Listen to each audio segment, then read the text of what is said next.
பட்டியல் மக்கள் மீது நடத்த வன்கொடுமைகள் எல்லாம் நாங்கள் பாதுகாப்பாகவும் அவர்களுக்கான ஆறுதலாகவும் இருக்கோம். நான் அதான் முதல் சொன்னோம்னா நாங்களும் என்ன சொல்றது, பதிலுக்கு பதில் சண்டைக்கு சண்டை அப்படி நின்றோம்னா இந்த அரசு மட்டும் கிடையாது, காவல்துறையே பாதுகாக்க முடியாது.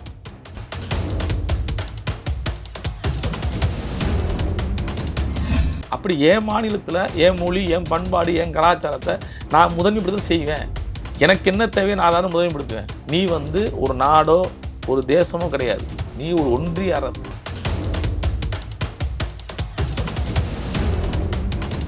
இப்படி கொலை செஞ்சுட்டு போகிறவன், இப்படி படுகொலை செய்கிறவன், கொடூரமாக இந்த மாதிரி சிந்திக்கிறவன், இவனுக்கெல்லாம் அடைக்கலம் கொடுக்கறதுக்குன்னே ஒரு சில இயக்கங்கள், கட்சிகள் இருக்கு.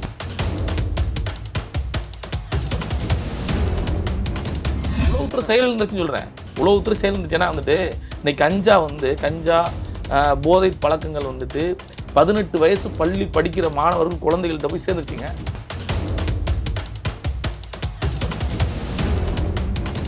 புரட்சி அம்பேத்கர் கொடுத்த இடஒதுக்கீட்டில் தனித்தொகுதி முறையில் வந்த தொகுதி, அந்த தொகுதியில் ஒரு தலித் பாதிக்கப்படுறான், அங்கே உள்ள எம்எல்ஏ பார்க்கல.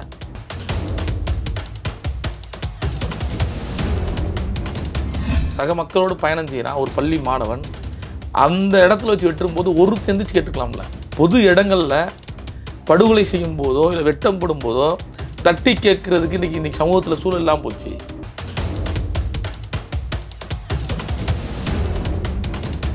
என்னுடைய மாநிலம், என்னுடைய பண்பாடு, என்னுடைய கலாச்சாரம், என்னுடைய மொழி, அதெல்லாம் தனித்துவம் இருக்க விரும்புகிறல, தப்பு இல்லையே. எல்லா பிற மொழிலாம் அவங்க பண்பாட்டில் அவங்க முதன்மைப்படுத்துகிறாங்கல்ல, ஏன் நான் முதன்மைப்படுத்தக்கூடாது?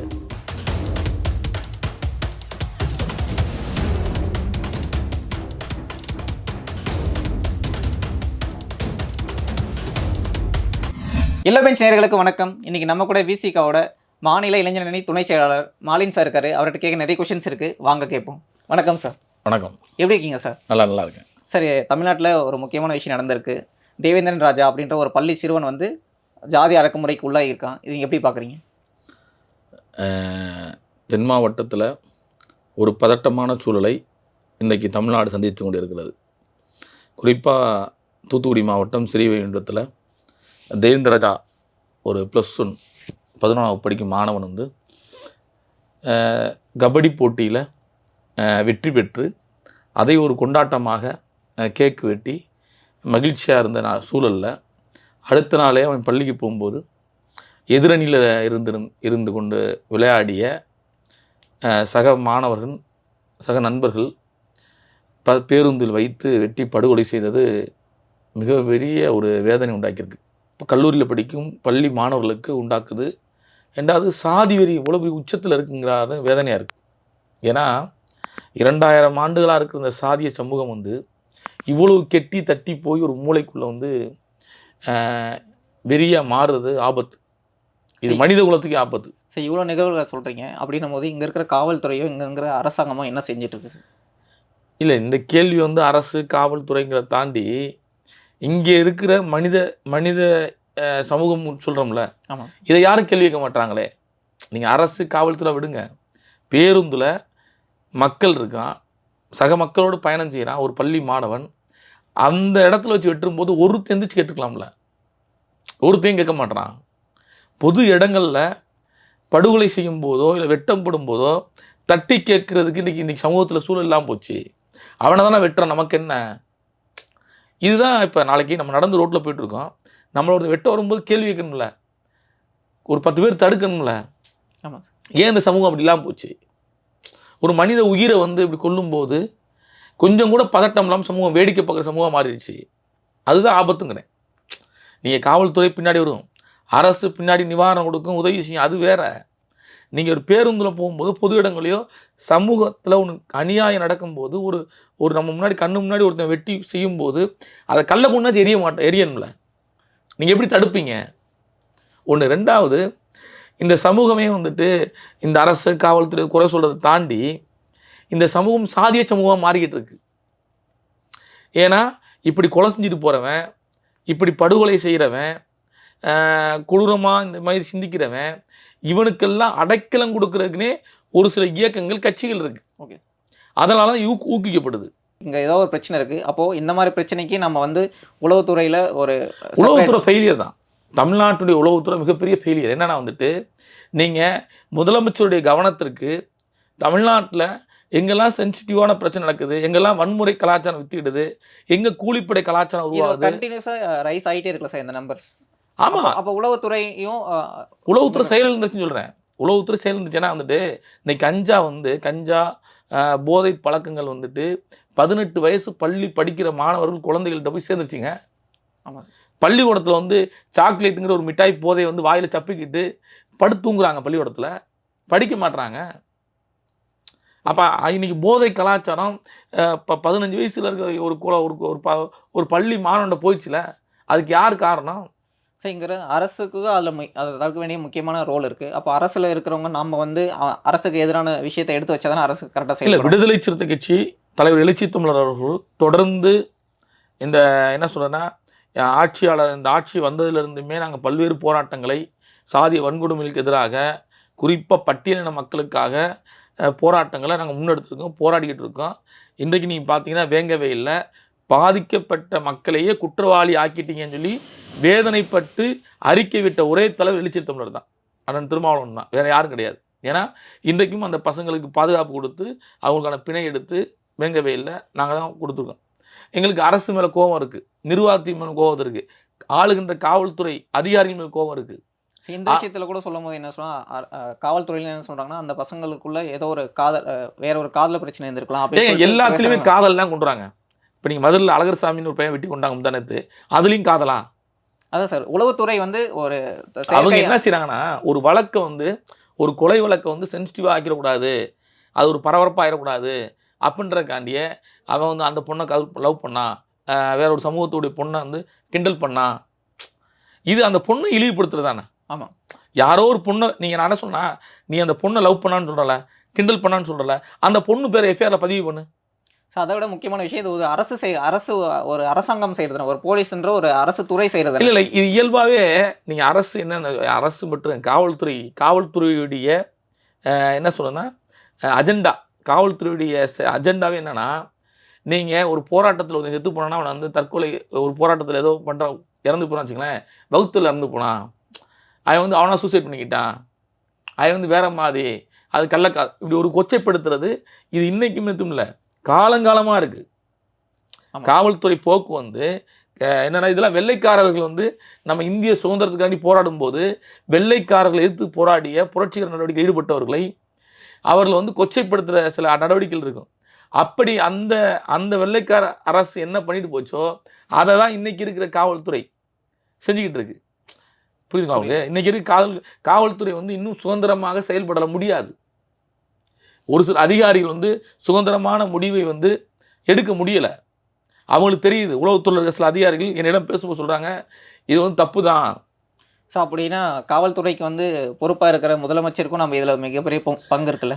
இல்லை, நான் என்ன சொல்கிறேன்னா, முதலமைச்சர் வந்துட்டு பொறுப்பேற்றுக்கணும்ல அவர். இல்லை, பொறுப்பேற்றுக்கணும். நீங்கள் உங்கள் பாயிண்ட் ஆஃப் சொல்கிறீங்க. நான் என்ன சொன்னால், முதலமைச்சருடைய கவனத்தையே கொண்டு போட்டுறாங்கிறேன். ஒரு சென்சிட்டிவான பிரச்சனை நடக்குது தென் மாவட்டத்தில் முக்குலத்தோருக்கும் பட்டியல் மக்களுக்கான முரண்பாடு கூர்மை அடையுது. இப்போ என்ன போன்ற அவர்கள் பதட்டம் அடைகிறோம். நாங்களாம் எப்படின்னா எல்லா சமூக மக்கள் மத்தியிலையுமே வந்து ஒரு நட்பாக ஒரு உறவாக இருக்கிற நபர் நான்லாம் வந்து. ஓகே, புரியுதுங்களா? முக்குலத்தோடையும் பேசுவேன், முக்குலத்தூர் அமைப்புகள்டையும் தொடர்பு இருப்பேன், எல்லார்கிட்டையும் நட்பாக இருப்போம். ஆனால் இந்த மாதிரி படுகொலை நடக்கும்போது நாம் என்ன பேச முடியும்? சரி, இப்போ கூட்டணியில் இருக்கும்போது நம்மளை ஒரு விஷயத்தை எடுத்துகிட்டு போய் நம்மளால் முதலமைச்சர்கிட்ட சேர்க்க முடியலையா? சரி, சொல்கிறோம்ல, வேங்கவேல் பிரச்சனையை ஒன்று தொடர்ந்து நாங்கள் முதலமைச்சர் அழுத்தம் கொடுத்தோம். புரியுதுங்களா? இப்போ நீங்கள் தான் சொன்னீங்க அவருக்கு முக்கியமான விஷயம் போய் சேரதில்லை அப்படின்னு சொல்லிட்டு. இல்லை, நாங்கள் எவ்வளோ சொல்ல முடியும்னு இருக்குல்ல. நாங்கள் ஒரு கூட்டணி கட்சியாக இருக்கோம், எங்களுடைய அளவுகள் எங்களுக்கு தெரியும். விடுதலை சிறுத்தைகள் பல்வேறு போராட்டங்களில் இன்றைக்கும் ஸ்ட்ரகிள் பண்ணிட்டு தான் இருக்கோம். கொடியேற்ற முடியலை, காவல்துறை நெருக்கடி பண்ணுறாங்க. பொது இடங்களில் விடுதலை சிறுத்தை கொடி பறப்பதை காவல்துறை அதிகாரிகள் விரும்ப மாட்டாங்க. அதான் சொன்னீங்க, மத நல்லிணக்கத்துக்காக ஒரு பேரணிக்காக நீங்கள் அனுமதி கேட்குறீங்க, அதுக்கும் தடுக்கிறாங்க. அது நீதிமன்றமே தடுக்குதுங்க. மதுரையில் RSS பேரணி நடத்துகிறாங்க, நீதிமன்றம் அனுமதி கொடுக்குது. மத நல்லிணக்கத்துக்காண்டி ஒரு பேரணி கேட்குறான், 144 போடுறாங்க, நீதிபதியே தடைன்னு சொல்கிறாரு. ஒவ்வொருத்தவங்களுடைய வாழ்வியல் அந்த பகுதியில் பண்பாடு, வாழ்வியல், கலாச்சாரங்கள் இருக்குது. புரியுதுங்களா? ஆனால் இன்றைக்கு இப்படிப்பட்ட படுகொலைகள், இப்படிப்பட்ட பிரச்சனைகள் நடப்பதுக்கு காரணம் ஒரு பண்பாட்டு சீரழிவை ஒரு கபடி விளையாட்டு ஒரு பண்பாடு, அதில் ஒருத்தர் வெற்றி பெறான். அப்போ அங்கே உள்ள என்ன சொல்லித்தரணும்? இதில் இன்னொன்று என்னென்னா, இந்த தேவேந்திரராஜ் தம்பி இருக்கான்ல, இவன் கூட விளையாண்ட பயில முக்குளத்தூர் கோனார் தான். அதான் சார், அது இவன் ஒருத்தன் மட்டும் பட்டியலின் சமூகம், மற்ற எல்லாருமே தேவரும் கோனாரும் மற்ற சமூகம் விளாண்டுருக்காங்க. ஏன் அவங்களெல்லாம் வெட்டாமல் இவனை வெட்டுறான்?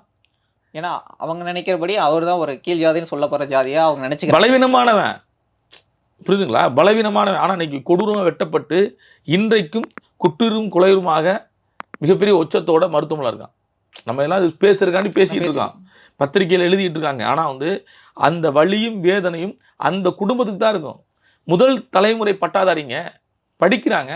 சரி, இப்போ ஒரு மக்களுடைய வலியும் வேதனையும் சொல்கிறீங்க. அப்போ இந்த மக்கள் தானே இப்போ இருக்கிற அரசுக்கு வந்து ஓட்டு போட எடுக்கிறாங்க. அப்போ இந்த மக்கள் நினைக்க மாட்டாங்களா, நம்மளை காப்பாற்றணும்னு சொல்லிட்டு தான் இந்த அரசுக்கு நம்ம ஓட்டு போட்டோம், இந்த அரசு நம்மளை காப்பாற்ற மாட்டேங்க, நம்மளை பாதுகாப்பு கொடுக்க மாட்டேங்கன்னு நினைப்பாங்க மாட்டோம்? ஒரு விஷயம் தெரிஞ்சுங்க, மக்கள் இன்றைக்கி தென் மாவட்டங்களில் இப்படிப்பட்ட சம்பவங்கள் கூட கூட நிர்வாகத்தின் மீதும் அரசு மீதும் ஒரு கோபம் இருக்க தான் செய்யும்.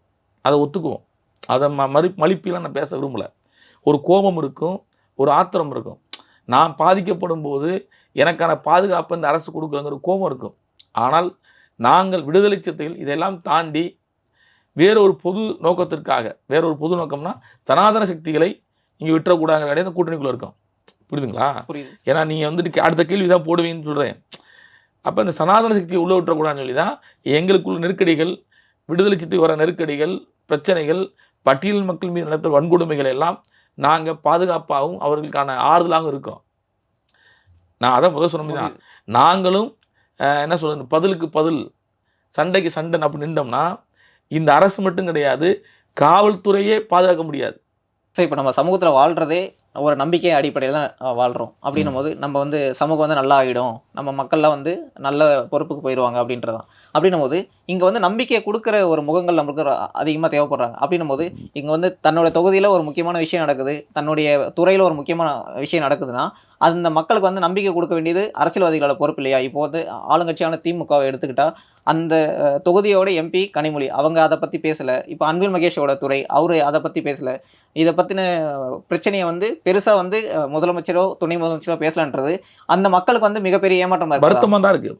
நீங்கள் மானாமதுரை சட்டமன்ற தொகுதி, அந்த சட்டமன்ற தொகுதிக்கு உட்பட்ட பகுதி தான் பிடாவூர் கிராமம். பிடாவூர் கிராமத்தில் ஐயாச்சாமி புல்லட் ஓட்டினதுக்காண்டி கை வெட்டுப்பட்டு பாதிக்கப்பட்டு உச்சத்தோடு இருக்கான், மருத்துவமனையில் இருக்கான்னு வச்சுக்கோங்க. மானாமதுரை சட்டமன்ற தொகுதி தனித்தொகுதி, புரட்சியாளர் அம்பேத்கர் கொடுத்த இடஒதுக்கீட்டில் தனித்தொகுதி முறையில் வந்த தொகுதி. அந்த தொகுதியில் ஒரு தலித் பாதிக்கப்படுறான், அங்கே உள்ள எம்எல்ஏ பார்க்கல. புரியுதுங்களா? அங்கே உள்ள சட்டமன்ற திமுகவில் இருக்கிற தனி தொகுதியோட எம்எல்ஏஸோ இல்லை எம்பிஸோ முக்கிய திமுகன்னு சொல்லாதீங்க. திமுகன்னு ஏதோ ஒரு குற்றச்சாட்டு, கட்சியை குற்றச்சாட்டுலாம் இல்லை. இங்கே இருக்கிற அனைத்து அரசியல் கட்சியில் இருக்கிற சட்டமன்ற உறுப்பினர்கள், குறிப்பாக தனி தொகுதியில் வெற்றி பெற்ற 42 சட்டமன்ற உறுப்பினர்களும் தாழ்த்தப்பட்ட மக்களுக்கு ஒரு என்ன சொல்கிறேன்னா எந்த உதவியும் இல்லாமல் இருக்காங்க. இதை நம்ம ஒத்துக்கணும். விடுதலை சிறுத்தை 2 எம்எல்ஏ அண்ணன் சிந்தனை செல்வனும் அண்ணன் பனையூர் பாபும் மக்கள்கிட்ட நிற்கிறாங்க, மக்கள்கிட்ட வேலை செய்கிறாங்க, பாதிக்கப்பட்ட மக்களோட போராடி களத்தில் நின்று வேலை செய்துட்டு இருக்கோம். ஆனால் மற்ற 42 எம்எல்ஏ சட்டமன்ற உறுப்பினர்கள், அனைத்து கட்சி அரசியல் கட்சியில் இருக்கிற சட்டமன்ற உறுப்பினர்கள் அம்பேத்கர் படத்துக்கு கூட மாலை போட மாட்டாங்க. தனி தொகுதி அம்பேத்கர் படத்துக்கு கூட டிசம்பர் 6 ஏப்ரல் 14 அம்பேத்கர் பிறந்த நாள் நினைவு நாளில் கூட போய் ஒரு சட்டமன்ற உறுப்பினர் இவரால் தானே நாம் இந்த இடஒதுக்கீட்டில் இந்த தொகுதியில் சட்டமன்ற உறுப்பினர் இருக்குன்னு சொல்லி அவருக்கு மாலை கூட போட மாட்டாங்க. என்னன்னா அப்படி மாலை போட்டால் பிற சமூகம் நம்மளை வருத்தப்பட்டுருவாங்களோ. சார், தனி தொகுதின்னு கொண்டு வந்ததே அவங்களோட தனித்துவம், அவங்களோட பிரச்சனையை அதிகமாக பேசப்படணும் அப்படின்றதா. இதையே பேசலைன்னா அதோட முக்கியத்துவம் குறையுதில்லை. அதுதான் அரசியல் கட்சி அடிமையாக இருப்பது. நான் பகிரமாக சொல்கிறேன், இந்த 42 சட்டமன்ற உறுப்பினர் 42 சட்டமன்ற உறுப்பினரும் அந்தந்த கட்சிக்கு அடிமையாக இருக்காங்க. நீங்கள் அதான் பிடாவூர் கிராமத்தில் பாதிக்கப்படுறான். சரி, இதே விமர்சனத்தை உங்களை நோக்கி வைக்கிறாங்க. நீங்கள் அதிகமாக நீங்கள் எதிர்கட்சியாக இருக்கும் போது பேசுனதை விட இப்போ கம்மியாக இது ஐயோக்கியத்தனமான குற்றச்சாட்டுங்க. இது மோசமான குற்றச்சாட்டு. விடுதலை சிறுத்தை கட்சி இன்றைக்கும் பாதிக்கப்பட்ட மக்களோடு களத்தில் நின்றுருக்காருங்க. நேற்று முந்தானது பார்லிமெண்ட்டில் பேசிட்டு நேற்று காலையில் மதுரை மதுரையில் ப்ரெஸ் மீட் கொடுத்துட்டு நேராக போய் தேவேந்திரராஜா பார்த்து ஆறுதல் சொல்லிட்டு அவனுக்கு நிதி கொடுத்துட்டு அங்கேருந்து மதுரைக்கு இரவு 9 மணிக்கு மதுரையில் இறந்த அந்த தம்பி அவனை அழகர் சாமியை பார்த்து அவன் உடலுக்கு வந்து அஞ்சலி செலுத்திட்டு காலையில் தாங்க போகிறாரு மதுரைக்கு, சென்னைக்கு வந்திருக்காரு. புரியுதா உங்களுக்கு? ஒரு நாளில் 2 சம்பவத்தை, 2 சென்சிட்டிவான மேட்ரு. சாதிய பிரச்சனை. எந்த தலைவர் போனாங்க? யார் போனா? எந்த அரசியல் கட்சி போனாங்க? எதிர்கட்சி என்ன செய்கிறாங்க? உங்களுக்கு எதிர்கட்சி தாங்க பேசணும். புரியுதுங்களா? எதிர்கட்சி தான் அறிக்கை விடணும். சரி, இதுல எதிர்கட்சி தான் போய் ஆறுதல் சொல்லணும். ஒரு முக்கியமான விஷயம் இருக்கு. என்னன்னா, இதை ஜாதி ரீதியாக ஒரு வன்முறை நடக்குது, பிரச்சனை நடக்குதுன்னா ஏன் தலித் அமைப்புகளையோ இல்லை விசிகாவோ மட்டுமே குறி வைக்கிறாங்க? மற்ற இப்போ அதிமுகவையோ யாரும் கேட்கறது கிடையாது. அவங்களுக்கு தேவையில்லைங்க. அவங்க என்னன்னா இப்போ அரசியல் கட்சிகளுக்கு ஒரு என்ன விஷயம்னா, தலித் மக்கள், பட்டியல் மக்களுடைய படுகொலைகளில் பிரச்சனையில் போய் நின்று ஏதோ ஒரு ஆறுதல் சொல்கிறாங்க, ஏதோ வந்து அந்த குடும்பத்துக்கு ஒரு நிவாரணம் கொடுக்குறாங்கன்னு வச்சுக்கங்களேன், பிற சமூகம் ஓட்டு போட மாட்டாங்கிற ஒரு அச்சம் இருக்குங்க. அப்படிலாம் கிடையாது. இன்றைக்கு பிடாவூர் கிராமத்தில் ஐயாச்சாமி பாதிக்கப்பட்டன, அங்கே உள்ள அந்த பிடாவூர் கிராமத்தில் உள்ள அகமுடையார் சமூகமே வந்து அவனுக்கு ஆறுதலாக இருந்திருக்காங்க. அந்த பிடாவூர் கிராமத்தில், மானாமதுரை ஒன்றிய பிடாவூர் கிராமத்தில் அந்த இவனை வெட்டி, ஐயாச்சாமியை வெட்டி போட்டது பிறகு அவங்க சின்னமாக விரட்டியிருக்காங்க. அந்த குற்றவாளிகள் அவங்க சின்னமாக விரட்டி வீடு அடிச்சு நொறுக்கியிருக்காங்க. அப்படி வீடு அடிச்சு நொறுக்கும்போது அவங்க சின்னமாக பாதுகாப்பு கொடுத்ததே முக்குலத்தோர்கள் தான். புரியுதுங்களா? அப்படியே முக்குலத்தோர்களையும் நல்ல நல்ல ஆதரவு நிலையில் இருக்கவங்களும் இருக்காங்க. கட்சிகள் வந்து ஓட் பேங்காக தான் இந்த மாதிரி பண்ணுறாங்களோ? இல்லை, அவங்க பயப்படுறாங்க, நம்ம போய் நின்றோம்னா ஓட்டு போட மாட்டாங்களோ. அது தப்பு. நீங்கள் மனித நேயம் ஒன்று வேணுங்க. தேர்தல் அரசியலாம் விட்டுருங்க. தேர்தல் அரசியலை வெற்றி தோல்வியெல்லாம் விட்டுருங்க. ஒரு மனித நேயம் வேணும். ஒருத்தன் பாதிக்கப்படுறான், ஒருத்தன் செத்து போயிட்டான், அந்த செத்த இறப்பில் போய் நின்று அவனுக்கு ஆறுதல் சொல்ல என்ன பண்ணணும்? சொல்லணும். ஒரு ஆறுதல் சொல்லணும்ல. அப்ப இந்த ஆறுதல் கூட நீங்க சொல்லலைன்னா உங்களோட என்ன மனிதனே இருக்கு? புரியுது. அப்ப நீங்க சட்டமன்ற உறுப்பினராகவோ அமைச்சரோ நீங்க யாரா கூட இருங்க, உங்களோட மனிதனே இல்லைல்ல. மனிதனே இல்லாத உங்களை எப்படி மக்கள் அங்கீகரிக்க போறான்னு தெரியல. காலம் தீர்மானிக்கும். புரியுதுங்களா உங்களுக்கு? இப்ப முதலமைச்சருக்கு பல்வேறு வேலை இருக்கும். உடனே அந்த லோக்கல் அமைச்சர், சட்டமன்ற உறுப்பினர்கள் பார்க்கலாம்ல. அந்த மாவட்டத்துக்கு பொறுப்பு அமைச்சர்கள் இருப்பாங்க, யாராவது வந்து பார்க்கலாம்ல. அதை கூட பார்க்க மாட்டாங்க. பயங்க.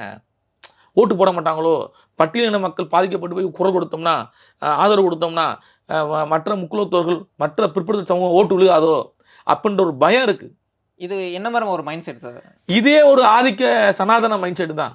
இதே ஒரு ஆதிக்க, அவனுக்கெல்லாம் போகணுமா, அவனுக்கெல்லாம் போய் நிற்கணுமா அப்படின்ற மனநிலை தான். நான் என்ன சொன்னா, நீங்கள் யார் பாதிக்கப்பட்டாலும், அது பட்டியல் மட்டும் சொல்லலை, ஏதோ ஒரு சமூகம் பாதிக்கப்பட்டாலும் அங்கே போய் இந்த ஆறுதல் கொடுங்க. உங்கள் கடமை தானே. நீங்கள் ஒரு ஆளுங்கட்சி அமைச்சர் போகணும் வேணாமா? மக்களுக்கு ஒரு பிரச்சனை நடக்கிற அங்கே போய் நிற்கணும்ல, போய் ஒரு ஆறுதல் சொல்லுங்கள். ஒரு சட்டமன்ற உறுப்பினர் போய் ஆறுதல் சொல்லுங்கள். இன்றைக்கி விடுதலை சிறுத்தை கட்சியின் தலைவர் ஒரு நாடாளுமன்ற உறுப்பினர் இருந்தாலும் இன்றைக்கி பல்வேறு தரப்பு மக்கள்கிட்டையும் போய் நாங்கள் பேசுகிறோம், வைக்கிறோம். அப்படி ஒரு விஷயந்தான் வந்து தங்கை சிறுமதி வந்து கள்ளக்குறிச்சியில் சக்தி மெட்ரிகுலேஷன் பள்ளியில் நடந்த இறப்பில் அந்த பொண்ணுக்கு ஆதரவாக இருந்தது விடுதலை சிறுத்தைகள். அதற்காக பொதுக்கூட்ட ஆர்ப்பாட்டம் நடந்தது விடுதலை சிறுத்தைகள். அதற்காக பெரிய பெரிய போராட்டங்களை உருவாக்கிய விடுதலை சிறுத்தைகள். அந்த பொண்ணு சிறுமதி அகமுடையார் வகுப்பை சேர்ந்தவங்கிறது எங்களுக்கு பின்னாடியும் தெரியும். எங்களுக்கு தெரியாது. நீங்கள் பிரச்சனை நடந்திருக்கு, அதுக்காண்டி போராடுறான், அதுக்காண்டி பேசுகிறான். ஆனால் பின்னாலாம் தெரியுது அந்த பொண்ணு அகமுடையார் வகுப்பை சேர்ந்தவன். அப்போ ஒரு பொண்ணு பாதிக்கப்பட்டுருச்சு, அந்த அடிப்படை தான் ஒழிய அது என்ன சாதி, அவன் யார் அப்படிலாம் தேவையில்லாது. பாதிக்கப்பட்ட மக்கள் பின்னாடி நிற்கிறது தான், விக்டிம்ஸ் பின்னாடி நிற்கிறது தான் ஜனநாயகம், மனிதநேயம் ஒழிய நீங்கள் பாதிக்கப்பட்டவனுக்கு எதிராக இருக்கவனுக்கு போய் ஆதரவு கொடுக்கறது, பாதிக்கப்பட்டவனை பார்க்காம ஒதுங்கி நிற்கிறது மிகப்பெரிய அயோக்கியத்தனமான அரசியல். சரி, இப்போது தமிழ்நாட்டில் அதிகமாக பேசப்படுறது என்னன்னா, தமிழ்நாட்டுக்குன்னு ஒரு சிம்பிளை கொண்டு வந்திருக்காங்க. அது வந்து நம்ம பரிவர்த்தனைக்காக யூஸ் பண்ணுற சிம்பிளை ரீப்ளேஸ் பண்ணிவிட்டு ஒரு புதுசாக கொண்டு வந்திருக்காங்க. இது வந்து கூட்டாட்சி தத்துவத்துக்கு எதிரானதுன்னு சொல்லிட்டு செந்தில் குமாரன் சொல்லிட்டு இருக்காங்க. இது எப்படி பார்க்குறீங்க? தன் அதிகாரத்தில் இருக்கும்போது மத்திய அரசு நாம் எதை வேணாலும் செய்யலாம், நாம் எதை வேணாலும் பண்ணலாம், மாநில உரிமைகள் மீது நாம் தலையிடலாம் அப்படின்னு நடத்துறது ஒரு அப்பட்டமான ஒரு என்ன சொல்கிறதுன்னா அரசியல் தவறு தான். இது வந்து தன்னுடைய செயல் திட்டத்தை வந்து இன்னொரு மாநிலத்துக்கு திணிக்கக்கூடாது. எனக்கு ஒரு அஜெண்டா இருக்கும், எனக்கு ஒரு கருத்து இருக்கும், அதை நான் உங்கள் மேலே திணிக்கக்கூடாதுல்ல. சரி, ஏற்கனவே இருந்து சென்ட்ரல் கவர்மெண்ட் யூஸ் பண்ணுற சிம்பிளை தமிழ்நாடு கவர்மெண்ட்டை தானே மாற்றிருக்காங்க. அப்படின்னும் போது நம்ம அவங்கள தானே கொஸ்டின் கேட்கணும்.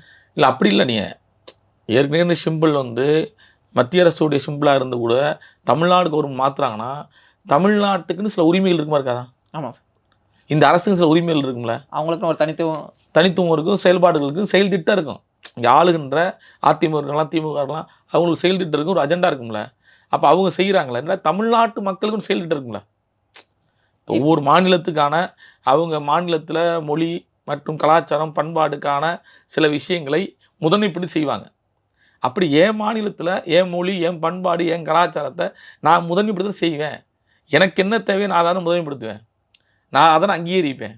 நீ சொல்கிற விஷயத்தை கேளுங்கிறது அது சாத்தியப்படாதுல்ல. ஏன்னா நீ வந்து ஒரு நாடோ ஒரு தேசமோ கிடையாது, நீ ஒரு ஒன்றிய அரசு, பிற மாநிலங்களின் கூட்டாட்சி கொண்ட ஒரு அரசு.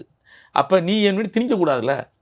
ஒரு தமிழர் உருவாக்கின சிம்பிள், இந்தியாவுக்காக தமிழர் வந்து ஒரு போட்டியில் இந்தியாவுக்காக உருவாக்கின சிம்பிளை தமிழர் உருவாக்கின சிம்பிள்ன்றதாலே மாத்துறீங்களா அப்படின்னு ஒரு கேள்வி வைக்கிறாங்க. யார் வைக்கிறது? சார் அண்ணாமலை, பாஜகவோட தலைவர் அண்ணாமலை வைக்கிறாங்க. இல்லை, அவங்க வந்து தேவையான தமிழர்கள் எடுத்துக்குவாங்க. புரியுதா உங்களுக்கு? அண்ணாமலை பொறுத்தளவுக்கு தமிழ் தேசியம்னு ஒரு கருத்தில் இதே அமைச்சரும் இதே விமர்சனம் வச்சிருக்காங்க. இல்லை, அவங்களாம் தமிழர்களால பேசுவாங்க, அந்த அரசியல் பேசுவாங்க. நாம் என்ன சொன்னால், அப்படி பார்த்தீங்கன்னா உயர் நீதிமன்றத்தில் வழக்காடு மொழியாக தமிழ் இருக்குன்னு சொல்கிறோம். ஆமாம். அது கொண்டு வந்தாங்களா? இல்லை. சரி, ரைட்டு. தமிழ் மொழியை ஆட்சி மொழியாக ஆக்கணும்னு சொல்லி பேசிகிட்டு இருக்கோம். கொண்டு வராங்களா? இல்லை. எதுலெல்லாம் கொண்டு வரணும் அதில் கொண்டு வரணும், தமிழை கொண்டு வரணும். புரியுது உங்களுக்கு? ரெண்டாவது, தமிழை முதன்மை மொழியாக அலுவலக மொழியாக இருக்குது. ஆனால் இன்றைக்கி நீங்கள் பார்த்தீங்கன்னா உயர் நிறுவனங்களில் அலுவலக மொழியாக இருக்கா? இல்லை, இங்கிலீஷ் தான் இருக்குது, ஹிந்தி தான் கொண்டு வந்துட்டாங்க. இப்போ பெரிய பெரிய நிறுவனங்களை பார்த்தீங்கன்னா தமிழ் எழுத முடியாது, நீங்கள் ஆங்கிலம் தான் டைப் பண்ணுறாங்க. அலுவலகத்திலே ஆங்கிலம் கொண்டு வந்துட்டாங்க சில இடங்களில். அப்போ தமிழ் முதன்மைப்படுத்தப்படுறோமா? இல்லை. சரி, மத்திய அரசு நிறுவனங்கள், சரி ஏர்போர்ட்டு ரயில்வே நிலையங்களில் தமிழில் பேசுகிறோமா, தமிழில் சொல்கிறோமா, தமிழ் எழுதி போட்டிருக்கோமா, தமிழ் சொல்லாடல் பயன்படுத்துகிறோமா? கிடையாது, தமிழ்நாட்டிலே. அப்போ காரணம் என்னென்னா, நீங்கள் ஒரு மொழியை அழிப்பதற்கான ஒரு மொழி அழித்தால் அந்த மொழி பண்பாடு கலாச்சாரம் எல்லாமே அழிஞ்சு போயிடும். சரி, இப்போ இது வந்து போன யூபிஏ கவர்மெண்ட்டில் கலைஞர் இருக்கும் போது இந்த சிம்பிள் வந்துச்சு. அப்போ கலைஞரே இந்த சிம்பிளை உருவாக்கினவரை கூப்பிட்டு பாராட்டியிருக்காரு. நீங்கள் கலைஞருடைய வாரிசுகள்னு சொல்கிறீங்க. அப்படின்னும் போது கலைஞருடைய பாராட்டப்பட்ட ஒரு சிம்பிளை நீங்கள் ஏன் மாற்றுறீங்க அப்படின்ற ஒரு கொஸ்டின் எடுத்து வைக்கிறாங்க. நீங்கள் ஒரு சிம்பிள் கொண்டு வர்றது அன்னைக்கு அந்த சூழலை பார்த்து அது சொல்லியிருப்பாங்க, வாழ்த்திருப்பாங்க, அது வேறு. ஆனால் இன்றைக்கு நீங்கள் கொண்டு வரதுக்கான காரணம் என்னன்னு இருக்குல்ல. அது இல்லாமல் முக்கியமான விஷயம் வந்து இந்த தேவனகிரி ஸ்கிரிப்டில் இருக்குது அப்படின்ற ஒரு விமர்சனத்தை வைக்கிறாங்க. அது வந்து ஒரு மொழி மீதான நம்ம ஒரு ஒரு ஒரு ஸ்கிரிப்சர் மேலே இருக்கிற கோபமாக இருக்கு. இருக்கிற சிம்பிளை நீங்கள் மாற்றுறதுக்கு என்ன அவசியங்கிற ஒன்று இருக்குது, அதே நீங்கள் மாற்றுறீங்க. இப்போ தமிழ்நாடுன்னு இருக்குது, நீங்கள் முதல்ல தமிழகன்னு போட்டீங்க. தமிழ்நாடுன்னு இருக்குது, ஏன் தமிழகன்னு போடுறீங்க? அவங்களுக்கு நாடுன்றது ஒரு பிரச்சனை. புரியுது உங்களுக்கு? அப்போ நாடு எடுத்துடணும். ஏன்னா இந்தியாவில் 32 மாநிலங்களில் 28 மாநிலங்களில் எங்கேயும் நாடுன்னு வராது. ஆனால் அங்கங்கே கர்நாடகா கேரளா இப்படி தான் இருக்கும் மொழி. சார் மகாராஷ்டிரான்னு எடுத்துக்கிட்டா அது வந்து ஒரு ராஷ்டிரத்தை அது அவங்க மொழியில் அது ஒரு அவங்க பயன்படுத்துகிறாங்க. அப்போ தமிழ்நாடுங்கிறது ஏன் தமிழகமாக கொண்டு வரணும்னு நினைக்கிறாங்க, ஏன் சுருக்குறாங்க? அப்போ நாடுனா அவங்க நாளைக்கு தனி நாடு கேட்பாங்க, அது ஒரு நாடாகவே வெளியே தெரியும். இப்போ உலகம் ஃபுல்லாக என்னப்பா தமிழ்நாடு, அப்போ தமிழ்நாடு நாடா? சார் அவங்க ஆப்போசிட்ல என்ன கேட்குறாங்கன்னா, நீ எல்லாத்துக்குமே தனித்துவம் கேட்குறீங்க அப்படின்ற மாதிரி ஒரு கொஸ்டின் கேட்குறாங்க. இப்போ வந்து கேட்போம்லங்கிறேன், நீங்கள் கேட்போம்ல, நீங்கள் தனித்துவமாக இருக்கணும். நீங்கள் ஆட்சியில் தான் கூட்டாட்சி தத்துவத்தில் தான் நம்ம இருக்கோம். அது தாண்டி என்னுடைய மாநிலம், என்னுடைய பண்பாடு, என்னுடைய கலாச்சாரம், என்னுடைய மொழி, அதெல்லாம் தனித்துவமாக இருக்க விரும்புகிறேன்ல, தப்பு இல்லையே. எல்லா பிற மொழிலாம் அவங்க பண்பாட்டில் அவங்க முதன்மைப்படுத்துகிறாங்கல்ல, ஏன் நான் முதன்மைப்படுத்தக்கூடாது? ஸோ உங்கள் நேரத்தை ஒதுக்கி நிறைய கருத்துக்களை தெரிவித்தமைக்கு ரொம்ப ரொம்ப நன்றி. ரொம்ப நன்றி.